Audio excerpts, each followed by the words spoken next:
manage ng Holy Spirit. This church belongs to the Holy Spirit. Kami ang mga tumatayo, kami ay messenger lang, tagapagdala lang ng mensahe ng Panginoon para lahat ng tao na makakarinig ng pag-ibig ng Diyos ay magkaroon ng kaligtasan. Kaya the Holy Spirit ay isa sa pinakamahalaga sa buhay natin ngayon. Bagamat si Jesus ay pumunta na sa Father, sabi niya, di ko kayo iiwanan, di ko pababayaan. I will not leave you comfortless, but I will send to you the Holy Spirit to become your comforter, to become your teacher. Kaya sa panahon natin, tulad ng sinabi ko, the Holy Spirit is the person also of Jesus unlimited. Nung the time of Jesus, naroon siya sa isang lugar, pero wala siya naroon sa isang lugar. Pero sa panahon natin ngayon, Jesus is unlimited. Maraming mga pastor na lalaking mga may sakit, nagpapagaling si Jesus through the person of the Holy Spirit. Mahirap ipaliwanag ang triune God, but in the Old Testament, He is Jehovah, He is the Father. Pagdating ng New Testament, Jesus, at pagdating na umakit na si Jesus, the Holy Spirit. Sabi kasi nila, there is only one God. Tama po. There is only one God, but three distinct personality. Three distinct personality. The Father, the Son, and the Holy Spirit. But it is only one. Amen? One God in three representation from the Old Covenant to the New Covenant. Kaya hindi na po natin pagtatalunan bilang mga believers ng Panginoon, tayo naniniwala sa Father, Son, and Holy Spirit. Kaya, sa umagang ito, nais kong tatalakayin yung the Holy Spirit is our comforter and teacher. Comforter in times na kapag tayo ay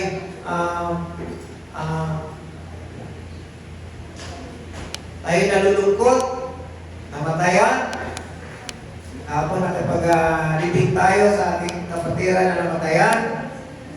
Yung mga naiiwan, si Lord ang nagpo-comfort. Si Holy Spirit ang nagpo-comfort. Sa mga iniwan ng pamilya, naroon nagtatrabaho sa malayong lugar, tayo mga naiiwan, the Holy Spirit ang ating kagalakan. Amen? Hindi tayo nalulungkot. Hindi tayo nagbulay-bulay ng kalungkutan dahil tayo naniniwala na we live by faith, not by feelings. We walk by faith, not by feelings. Kung tayo nagpag-isip ng kalungkutan, lagi nating alalahanin na hindi tayo nabubuhay sa kalungkutan. Ang buhay natin ay nakatuon na sa ating Panginoon Jesus. Ang buhay natin ay ang persona ng Panginoong Kristo sa ating mga buhay.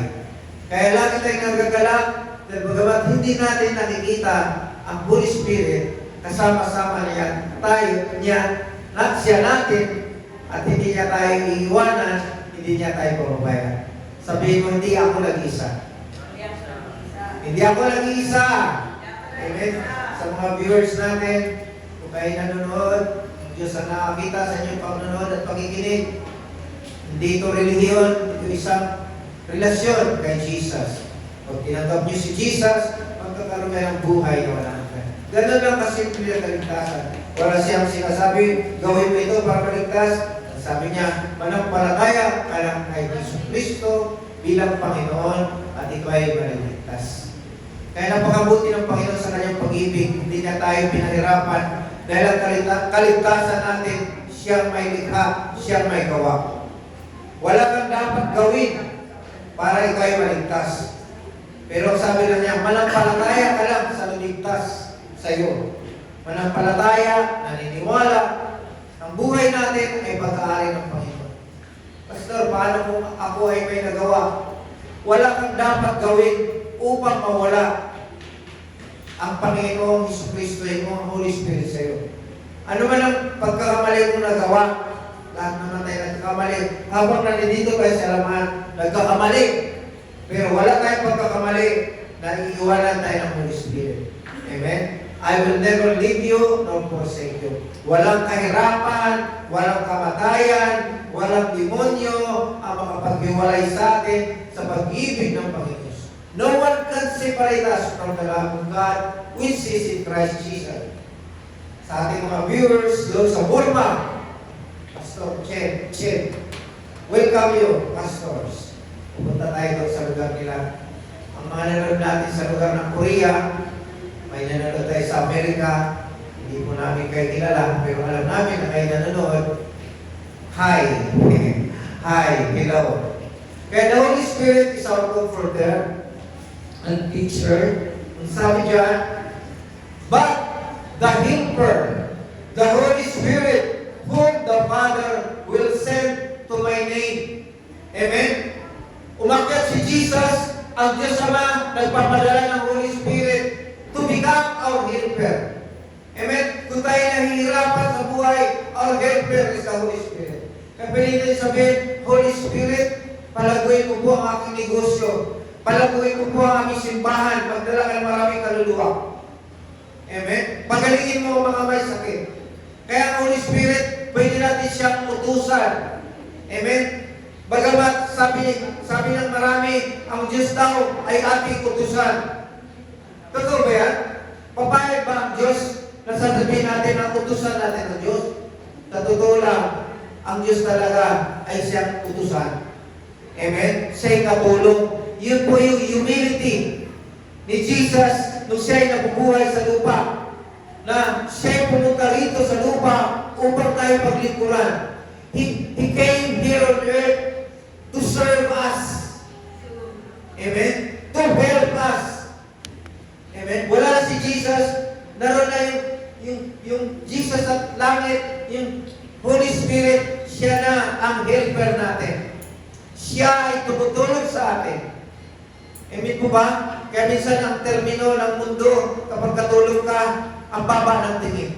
Pero sa totoo lang, ang pinakamababang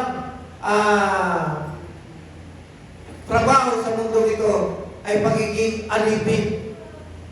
Nung araw na hindi pa tayo nakakilala kay Jesus, tayo alipin. O no? Pagwalay kayo. Nagsasagutan ako, nagtuturo si Pastor para kayong mga babae. Okay? Hallelujah! Glory to God! The Holy Spirit, siyang gumagawa ng himala sa atin. Habang pinapangaral natin si Jesus sa kanyang biyaya, sa kanyang pagmamahal sa atin, naroon natin, makikita natin, mararanasan natin ang mga himala. Bakit natin mararanasan ang mga himala? Dahil pinapangaral natin hindi yung commandment ni Moses. Amen? Hindi yung batas ni Moses.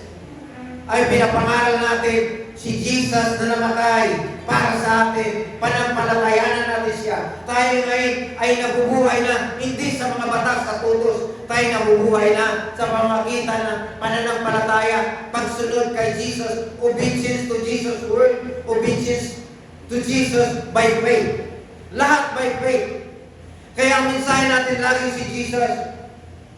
Amen? Hindi tayo namumuha ng mensahe na nakabase tayo doon sa ating mga nakikita, inaobserbahan.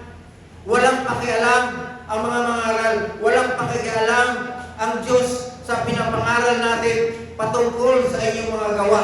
Dahil sabi ng Panginoon, ang kaligtasan ay hindi sa inyong mga gawa. Ang kaligtasan ay sa pamagitan ng pananampalataya natin sa Kanya. Amen? Kaya kapag tayo nanampalataya kay Jesus, tayong lahat ay mga ligtas. Ulitin ko, hindi mawawala ang ating kaligtasan. Amen? Habang tayo ito ay nabubuhay, habang tayo sumasamba sa Panginoon every Sunday sa lugar na ito, nag-develop ang ating pananampalataya. Kaya minsan kapag hindi tayo nakasamba sa ating simbahan, hindi tayo nakarinig ng salita ng Diyos, parang tayo naging taga-mundo na. Kunting kibot, kunting problema, tayo nawala ng pag-asa. Pero ang tunay na laging nakikinig ng salita ng Diyos, na minahal niya ang salita ng Diyos, minahal niya ang pakikinig ng salita ng Diyos. Dumarating ang bagyo ng pagsubok, ng problema, pero hindi siya natitinag. Katulad siya ng isang agila na lumilipad, pataas ng pataas. Ang lahat ng kumakalaban sa kanya nandiyan sa likuran. Ang mga ibon tulad ng uwak, hinahabol niya, kinakagat niya ang likuran ng agila. Pero the more na hinahabol siya ng uwak, the more siya pumapataas, at ang lahat ng pakalaban sa kanya ay bumabagsak. Ganon din po tayo mga kapatid. Wala tayong kalaban sa mundo ito. Kahit si Satanas ay wala ng puwang sa ating mga buhay. Sakit karamdaman ay wala ng puwang sa ating mga buhay. Kung mayroon man kayong sakit karamdaman sa lahat ng mga viewers, ang Diyos ay nagpapagaling. Amen? 2,000 years ago, God heals your body. Past tense, natapos na, nakaraan na, pinagaling na tayo ng Panginoon. Amen? Paniwalaan na lang natin siya na tayo magaling na. Tayo masagana na. Ayaw ng Diyos na tayo maghihirap. Ayaw ng Diyos na nabubuhay tayo sa kahirapan. Kaya kung ano mang kahirapan na mayroon tayo nakikita at naranasan, hindi po yan totoo. Ang totoo po, tayo masagana na sa tinapos na gawa ng Panginoon. Hindi sa pamagitan ng kawalan. Amen? Our being is in Christ. Amen? Kung ano si Kristo, ganun din tayo. As Jesus is, so are we in this world. Amen po ba? Kung ano si Jesus, tuloy po kayo. As Jesus is, so are we in this world. Amen? Kung saan si Jesus noong araw, ganun rin po tayo sa kasalukuyan. Amen? Si Jesus, nakikita niya ang alon, nakikita niya ang tubig, lumalakad siya sa tubig. Amen? At sabi ni Pedro, pwede ba akong pumunta dyan sa tubig? Sabi ni Jesus, halika. Amen, halika. Lumakad sa tubig ang kanyang disipulo na si Pedro. Pero nakita ni Pedro sa gilid ang alon, ang madilim, na posibleng umulan, ang malakas posibleng lumakas yung alon. At habang tinitingnan niya ang alon at hindi na niya tinitingnan si Jesus, siya'y lumubog. Sa buhay natin sa mundong ito, maraming nakikita. Tinuruan tayo ng mundo. To see is to believe. Amen? Pero tinuturuan tayo ng Panginoon na believe and then you see. Kapag titigan natin ang mga problema sa mundo, tayo lulubog sa problema. Pero kapag lagi natin pinakinggan ang tinapos na gawa ng Panginoong Hesus, ng lahat ng ating karamdaman ay 2,000 taon na ito'y pinagaling. Ang ating kahirapan, lahat ng mga problema ng ating dadaanan at dinadaanan, tinapos na ng Panginoon.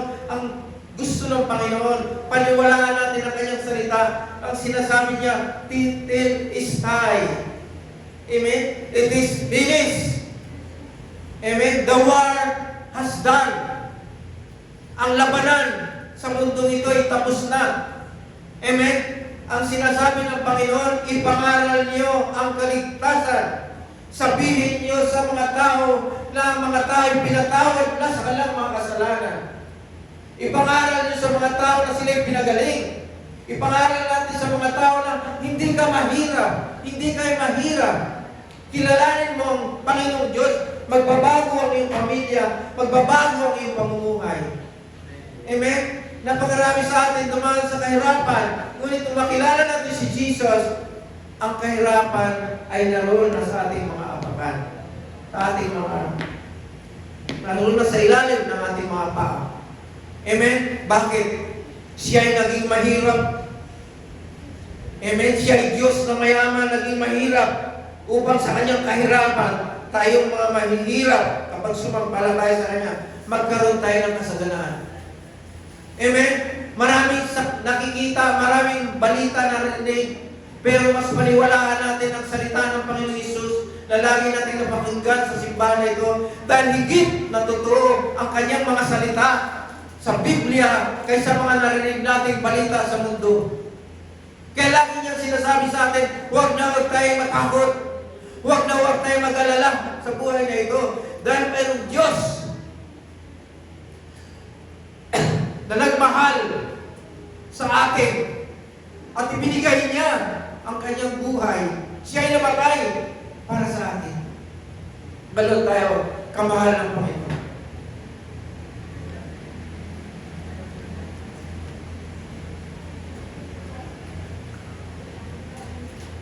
Ay ayaw ni Lord na tayo malungkot. Kaya pinadala niya ang Santong Espiritu. Sabi niya, He will teach you all things and bring your remembrance all things that I said to you. All things, ha? Ipaalala niya sa atin. Kung mayroon tayong mga nakalimutang salita ng Diyos, ipaalala niya sa atin. Kaya every time na tayo nakikinig ng salita ng Diyos sa Bible study, every Wednesday may Bible study tayo sa BGC, sa isang mamahaling restaurant, ang nakikinig, mga tao na kilala kay Jesus, na pinagpala ni Jesus. Amen? Bakit sila nakikinig? Dahil sila naniniwala kay Jesus. Amen? At sa pag-aaral natin ng salita ng Diyos, siya ang nagbibigay ng illumination. Siya ay nagbibigay ng kaunawaan sa ating isipan kung sino si Jesus, kung sino ang Diyos. Ang Diyos ba talaga ay may pakialam sa ating karamdaman? Ang Diyos ba talaga ay may pakialam sa ating kahirapan? Yes, siya ay may pakialam. Higit na may pakialam. Ibinigay niya ang kanyang buhay sa atin.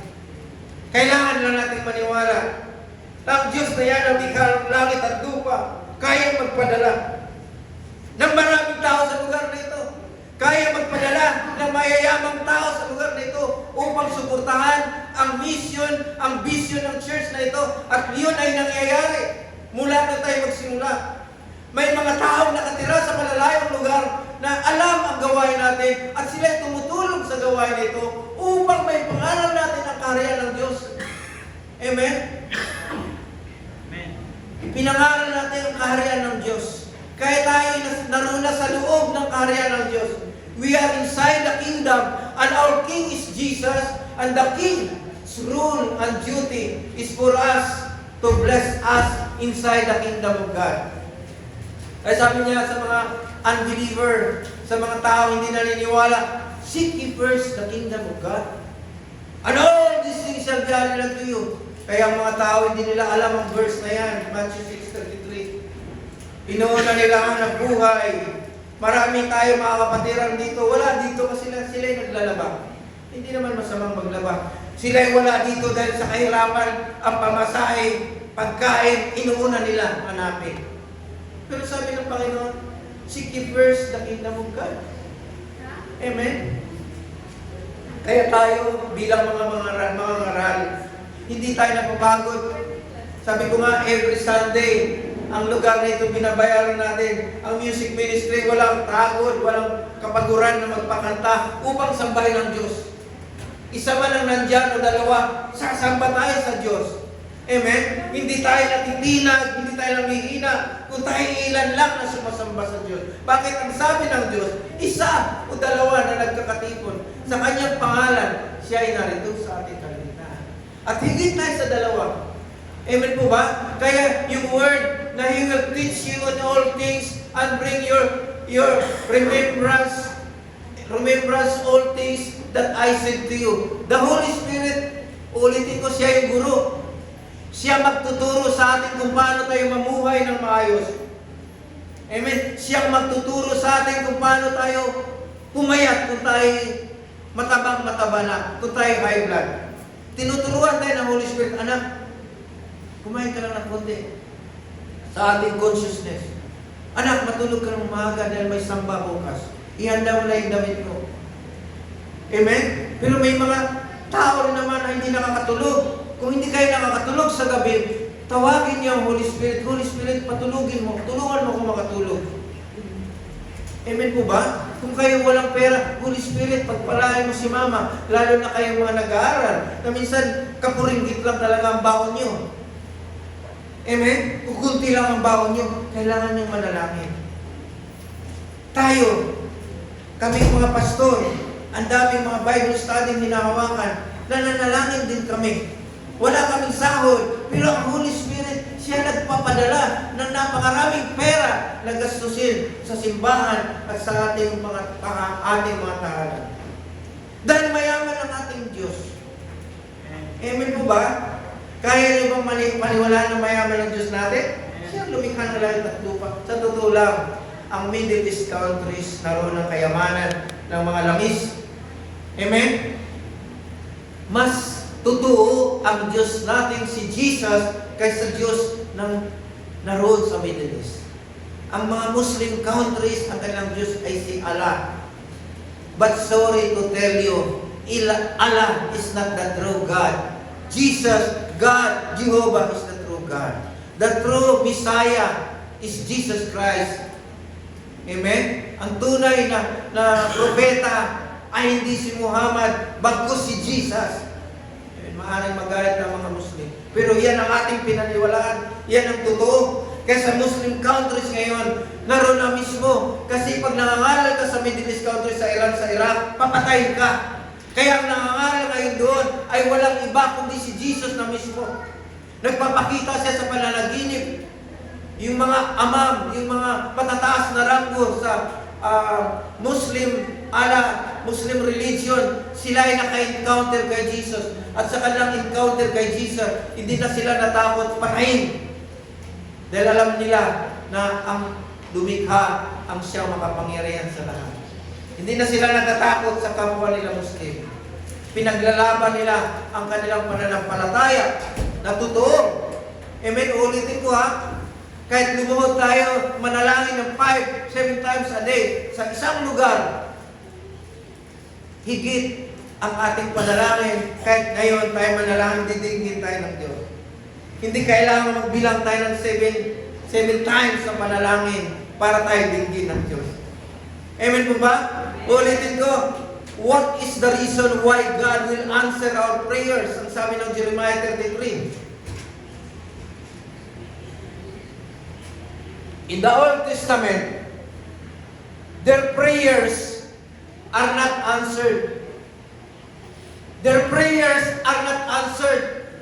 At ang sabi nila doon sa Isaiah 59, verse 1, the Lord's hand is not certain that He cannot reach you.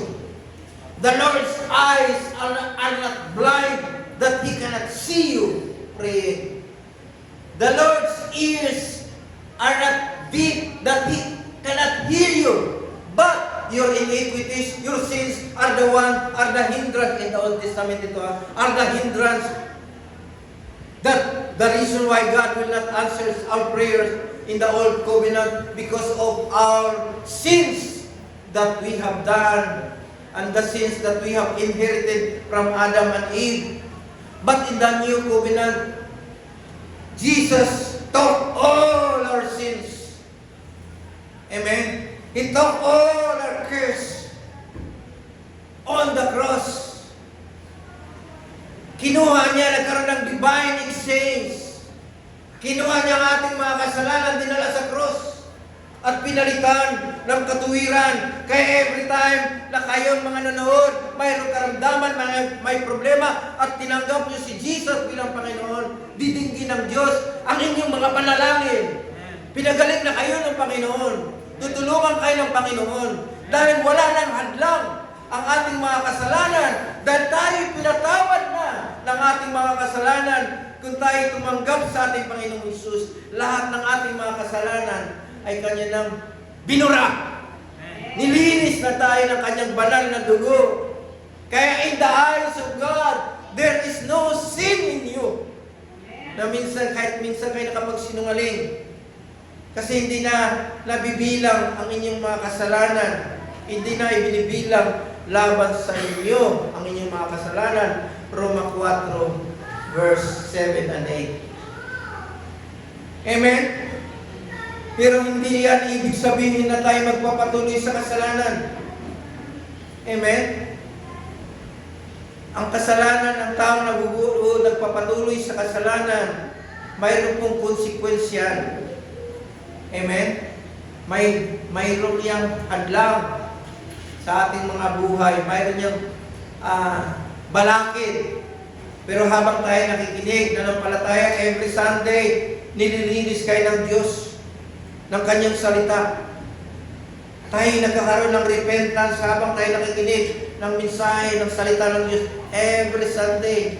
Kahit every day, nagbabasa kayo ng Biblia, nililinis kayo ng salita ng Diyos. Kaya the Holy Spirit is our teacher. Maraming mga aral, wala namang natapos. Amen? Wala namang natapos sa high school. Pero magaling mangaral because of the Holy Spirit. Amen? Hallelujah. Tuloy ko po ang verse na ito. Luke 11, if a son asks for bread from any father among you, will he give you a stone? Kung ang iyong anak humingi ng tinapay sa iyo, bibigyan mo ba siya ng bato? At ang sabi na, or if he asks for a fish, will he give you a serpent, a scorpion? Kung anak mo. Diba? Sabi niya, instead of a fish. Or if he asks for an egg, will he offer him a scorpion? Kung siya humingi ng itlog, bibigyan ba siya ng scorpion kung ang anak mo humingi?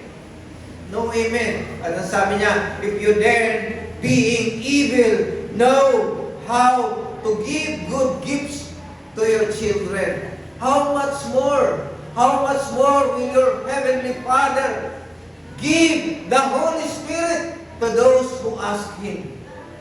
Amen?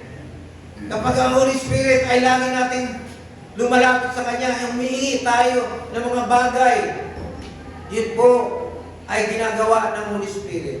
Kaya minsan, sa mga misyon natin sa iba't ibang lugar, hindi tayo nagpiplano ng misyon. Dahil kapag nag-misyon ka sa Zambales at magpapakain ka ng maraming katutubo doon, ang laki ng budget. Pero kapag ang Holy Spirit, ang siya mag-utos sa iyo, pumunta na sa Zambales, mangaral sa mga pastor, mangaral sa mga itas, walang budget, walang gastos malaki. Ganun po ang nararanasan natin. Amen? Mayroong sumasabi, pastor, mangangaral tayo doon. Kami nang bahala. Amen? Babalik kami sa March doon, sa katapusan. Ang sabi ng kasama ko, magbibigay ako ng tagli 5 kilong bigas sa mga ita. 50 na tagli 5 kilo. Bakit sila nagkaganon? Dahil nga sa Holy Spirit na siyang nagpaplano sa lahat ng ating ginagawa. Hindi naman masamang magplano ang simbahan, hindi naman masamang magkakaroon ng ganitong pagmimiting ang mga simbahan na itong gawin natin, pero mas higit na tagumpay ang mangyayari kapag tayo ay naniniwala na tayo nasa ilalim ng Holy Spirit. Tandaan niyo po yan, kahit sa inyong mga tahanan, sa inyong mga negosyo, sa inyong mga anak, may mga problema, Holy Spirit, tulungan mo po ako. May problema po ako. Amen? Yung mga anak ko ang lalayo po doon sa Amerika. Tumatawag na may problema po, magkalito yung anak ko. Pag-pray mo, yung bunso kong ako, babae, 4 years old, napakagandang bata. Babae, isang babae, apo, hindi siya dumudumi sa loob ng 6 weeks. Didi ng didi, pero hindi dumudumi. Sabi ko, in the name of Jesus, patuwan mo na kamay. Ikaw, espiritu, na kumukontrol sa pagdumi ng aking apo. Umalis ka sa katawan ng aking apo. Kinabukasan, hanggang ngayon, tuloy-tuloy. Ang Diyos, hindi natin siya nalilimitahan. God is not far from us. He is in us. Amen? Kaya saan tumatawag, pastor, pag-pray mo po ako, ganito. Sa telepono lang. Ang Diyos dumidinig. Amen po ba? Kaya doon sa group chat natin, sa church natin, pwede kayo maglagay ng pag-pray mo ako, pastor. Sinachat nyo nga pag-pray nyo ako, pastor. Nandun naman yung pangalan nyo. Kahit hindi nyo banggitin yung problema nyo, basta pag-pray nyo ako, pastor. Ang Holy Spirit ang magpapaalala sa akin kung ano ang problema mo. Amen? Kasi may magkakataon na hindi tayo magsabi ng problema natin kasi nahiya tayo. Amen? Pero kapag nananalangin ka, ang Holy Spirit nang bahala na sabihin mo sa Kanya yung problema mo. Kasi hindi ka naman nahiya kasi nag-iisa ka lang. sinasabi mo sa Diyos ng problema. Amen? At didigin tayo ng Panginoon. Hallelujah! Sabi niya, Galatians 3:14, that the blessing of Abraham might come upon the Gentiles. Tayo po ay mga hintil. Through our Lord Jesus Christ, that we might receive the promise of the Spirit through faith. Yung mga pangakong blessing ay mangyayari lang sa atin na ipapadala sa atin ng Holy Spirit. Amen? Kasi nga naniniwala tayo by faith sa Holy Spirit. Yung pangako kay Abraham na tayo pong tagapagmana sa mga pagpapala na yan, at yan ay nangyayari sa buong mundo. Ang mga Kristiyano ay payaman ng payaman. Sila ay nakapagpagawa ng church. Amen? Kaya dyan sa BGC, yung New Life, the port na yan, ang laki-laki ng kanilang simbahan. Ang dami nilang miyembro. Amen? Bakit? Ang mga miyembro ng mga manihirap, binigyan ng mga negosyo at pinagyayaman. Amen? Ang isang kaibigan ko sa BGC na napakahirap lang, 2015, ngayon napakayaman. At kabilang na natin siya sa ating simbahan. At magkakaroon tayo ng gawain doon sa BGC, magkakaroon tayo ng church doon. Sino mag-aakala? Ang mahal-mahal doon, ang church. Sino magkakaroon tayo ng church doon? Nagsimula ng Bible study. Amen? Sa Amuno, magkaroon tayo ng Bible study. Amen? Kahapon nagkaroon tayo ng Bible study doon sa Pamunin. Mga tao ay nilalapit ng Diyos sa atin para anong kaguluhan, kung mapasayuman sa mga bagay sa sanlibutan, kaya man lang sa sanlibutan, kung ang inyong kaisa-isang kaluluwa ay mapamahakap. Amen? Ito ang dahilan. Kaya tayo may church para palawakin ang karya ng Diyos at ang tao ay dalhin sa langit, dalhin sa karya ng Diyos sa langit. Amen? Dahil ang dami nga, nakita ko si Buboy kahapon. Ang lakas-lakas ng pinag-pray natin. May nandun ang kahiga na lang at patay na. Si Buboy wala na doon sa kanyang libingan. Wala na doon sa kanyang katahol. Si Buboy may naroon na sa langit. Espiritu, kaluluwa. Kasi kung ang espiritu mo, yun ang nagpapalasan. Yung kaluluwa mo, may pakiramdam ka pa rin. Amen? Pero nangako naman ng Diyos, huwag kayo mag-alala. Huwag kayo natutulog tao sa atin pag nasa sa langit, natutulog lang dito sa lupa. Bibigyan niya tayo ng bagong katawan. Pag-aaralan natin yan. Huwag kayo mag-alala. Yung katawan na ito, iwanan natin dito sa lupa. Pero bibigyan tayo ng bagong katawan na hindi tumatanda pagdating sa langit. Hindi nalulungkot, hindi naghihirap, hindi umiiyak. Amen? Okay? Sa langit, hindi ka naiiyak. Amen? Hallelujah. God is good. Is the Holy Spirit our comforter and teacher? How? Paano? Magiging ang Holy Spirit ay magiging comforter at teacher sa atin. The Holy Spirit as a comforter. Unahin natin sagot. Jesus explained that the Holy Spirit, after the return to the Father, the Holy Spirit would come. Yan sinabi ko kanina. Narito na sa atin ang Holy Spirit. Hindi na tayo iwanan natin sa Holy Spirit. Kasi noong Old Testament, pag nagkasala ang si Samson, pag nagkasala, umalis yung Holy Spirit, nawawala yung lakas niya. Ang lakas-lakas niya, naroon yung Holy Spirit. Si Haring David, nagkasala kay Bathsheba ng adultery. Umalis yung Holy Spirit, umiyak si Haring David. Ang sabi niya, create in me a clean heart, O God, and renew a right spirit within me. Take not thy Holy Spirit from me. Take not thy Holy Spirit from me. Huwag mo alisin sa akin ang Santong Espiritu. Sabi ni Haring David, dahil kapag nasa akin ang Holy Spirit ang siyang magtuturo sa akin upang ako'y makapagdadala ng maraming kaluluwa sa iyong kaharian. Kaya sa panahon din natin ngayon, tandaan nyo, kaya naroon na kayo sa bahay, huwag kayo mag-aalala kung hindi pa kayo nagpagdadala ng kaluluwa. Dahil darating ang araw, makaka-receive kayo ng chat at sasabihin na nag-chat, please pray for me. Amen? Nung ako'y maribig, saan ka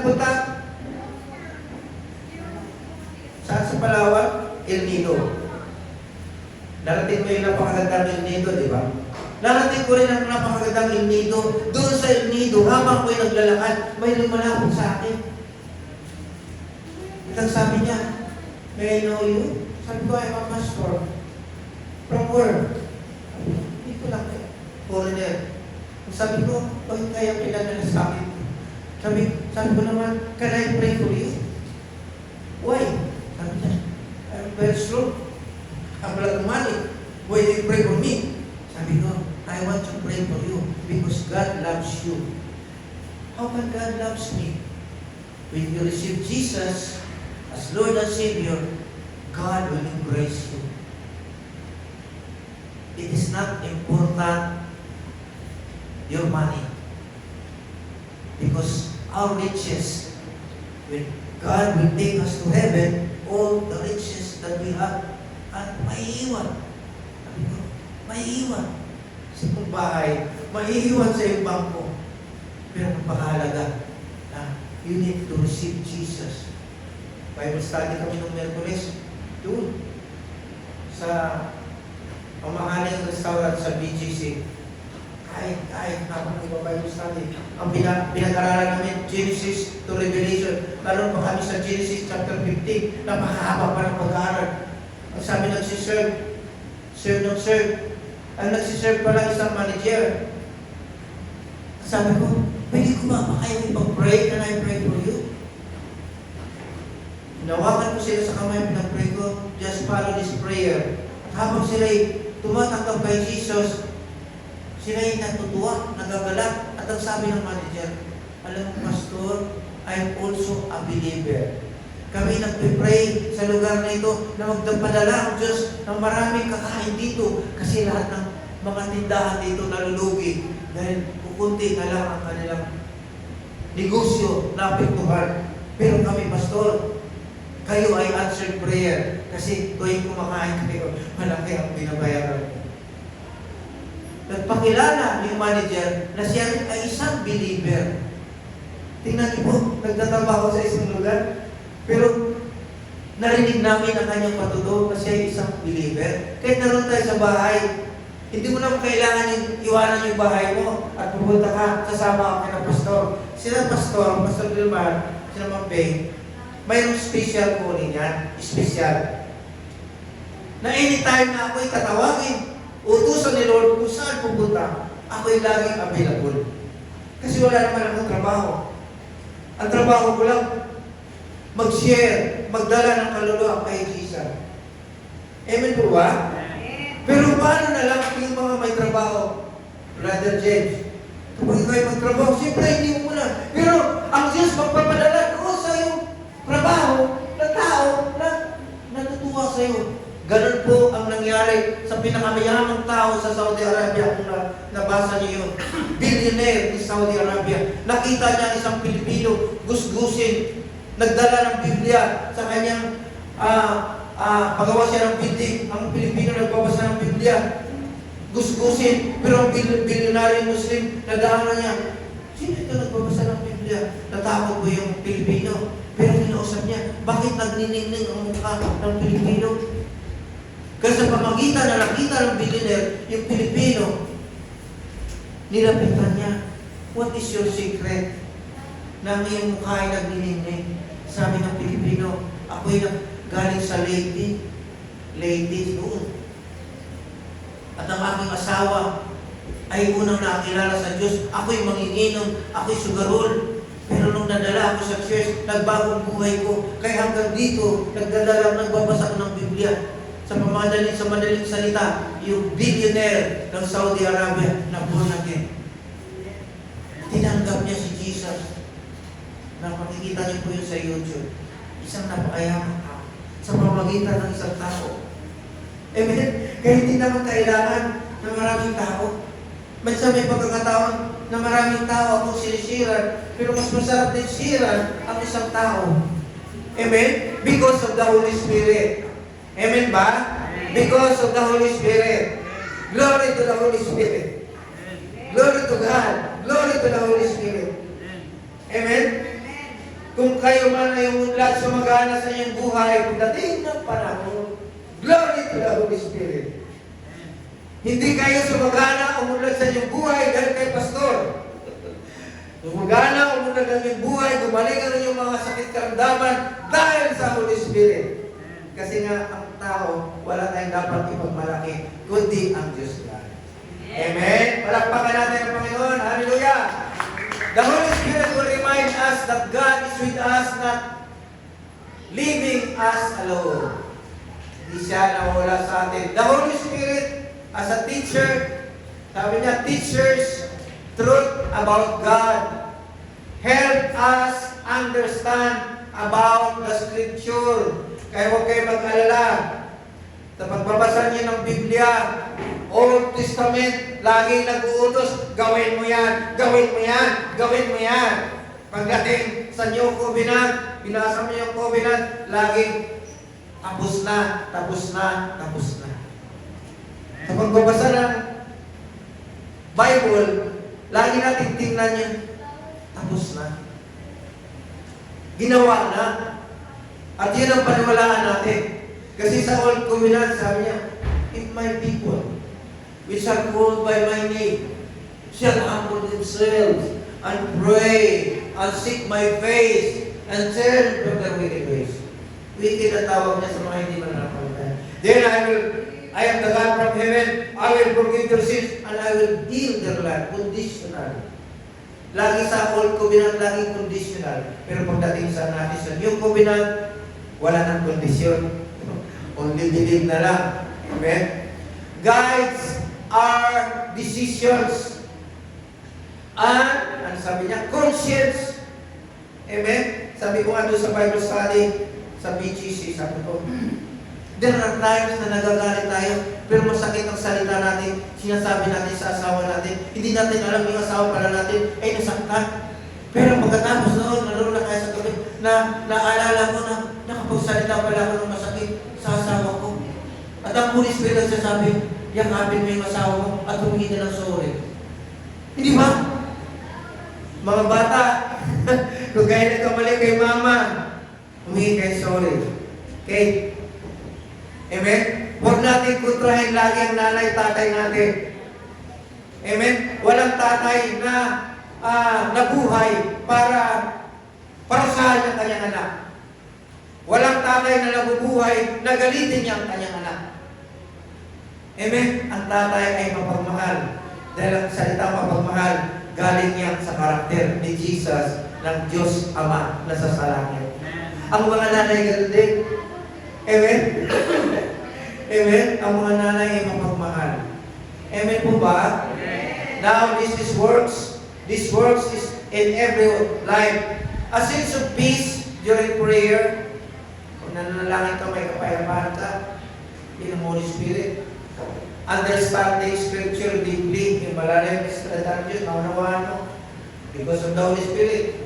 Sabi niya, the Holy Spirit's conviction will do wrong and encouragement to the right.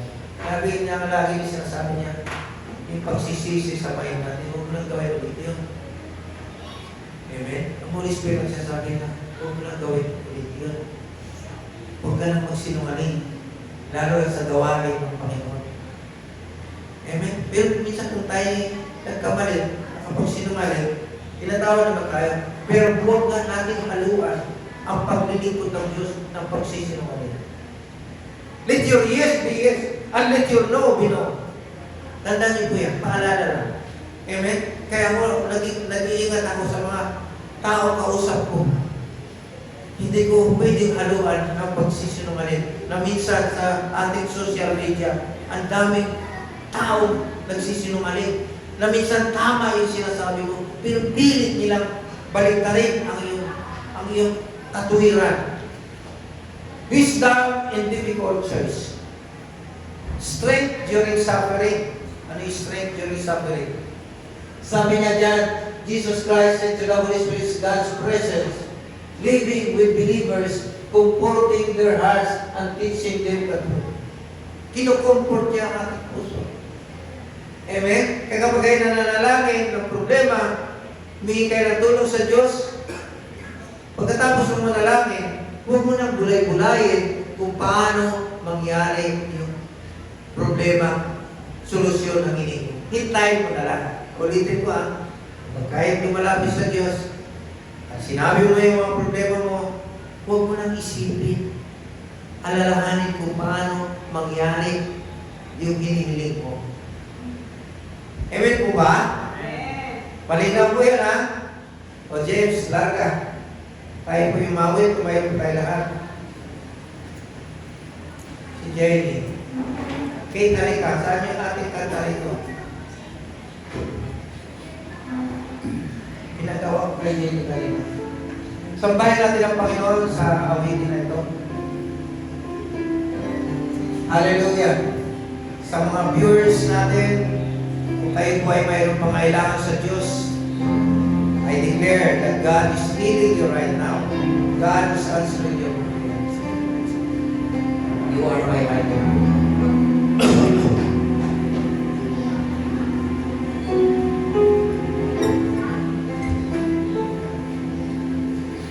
Hallelujah.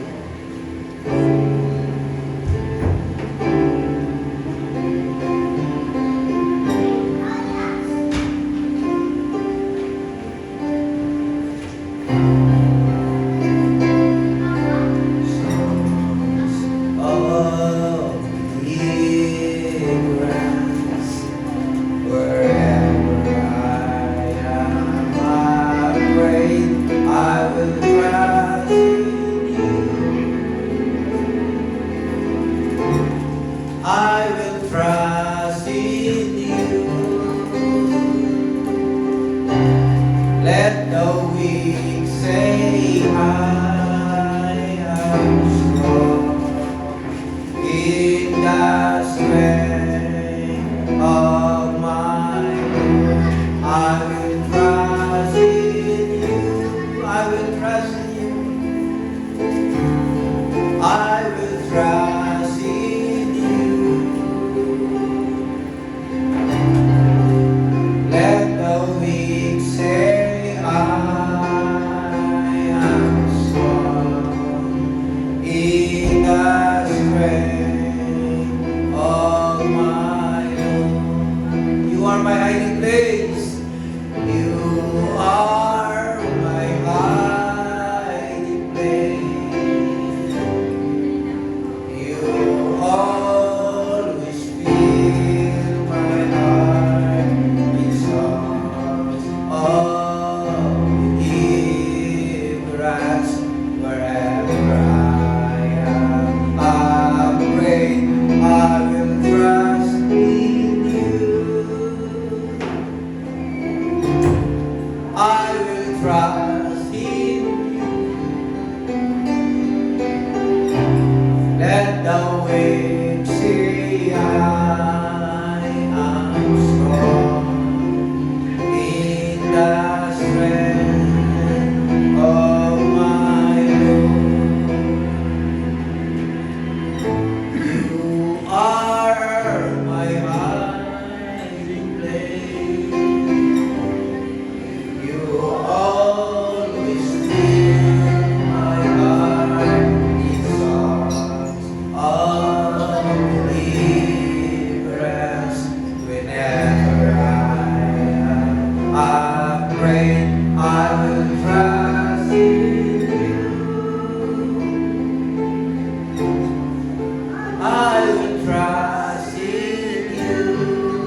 Salamat po, Ama, sa magagandang araw nito.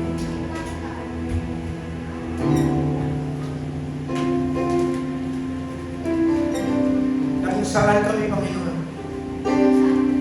ay binigyan mo ng kaalaman patungkol sa iyo, Santo Espiritu. Maraming salamat dahil ikaw ay buhay sa aming mga buhay. Hindi mo kami iwanan magpakailangan. Pinupuri ka namin sa pagkakataon.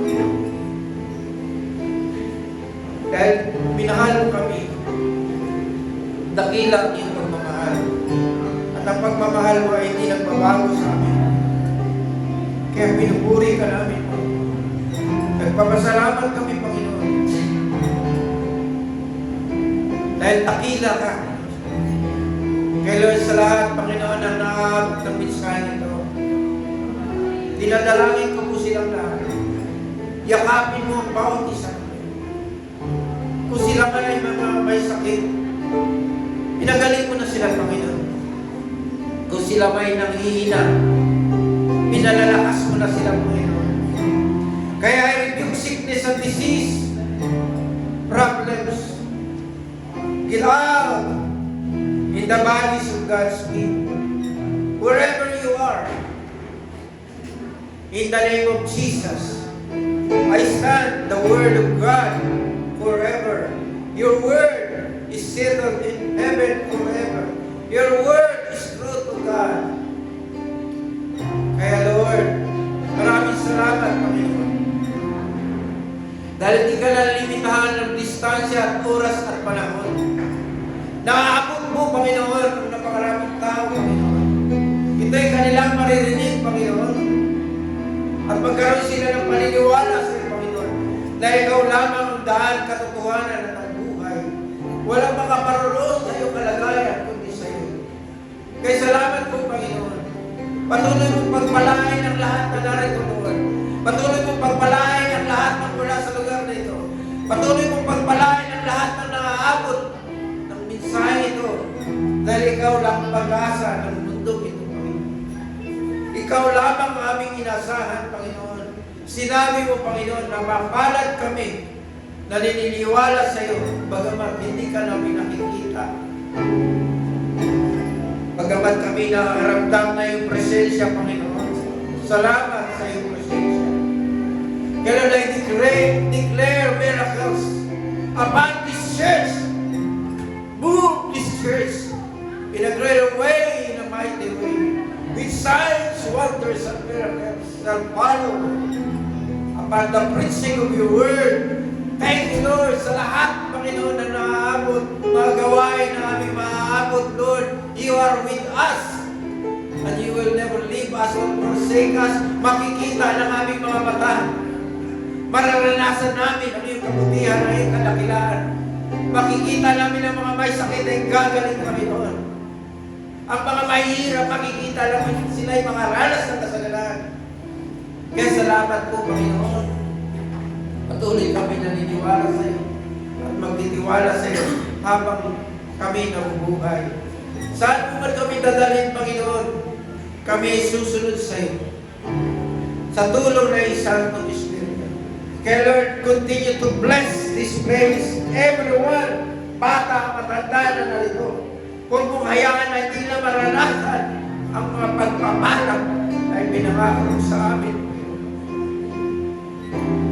Oh, Rababasing Karaya Rabakan Karaya Kakasukundi. Regendiando Rububusukura Marabakisi Kiride Rayanda. Thank you, Holy Spirit. We worship you. We adore you. We magnify you.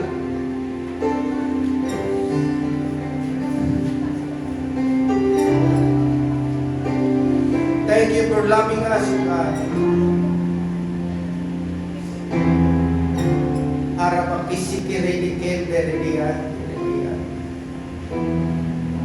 Everyone who are watching right now, receive the touch of the Holy Spirit. The Holy Spirit is in you right now in Jesus. You are saved by grace through faith alone. Ikaw ay ligtas dahil naniniwala ka sa pangangaral na ito. Salamat po, Papa. We give you all the glory and the honor. In Jesus' mighty name, Amen. Tayo po lahat ay makakaupo.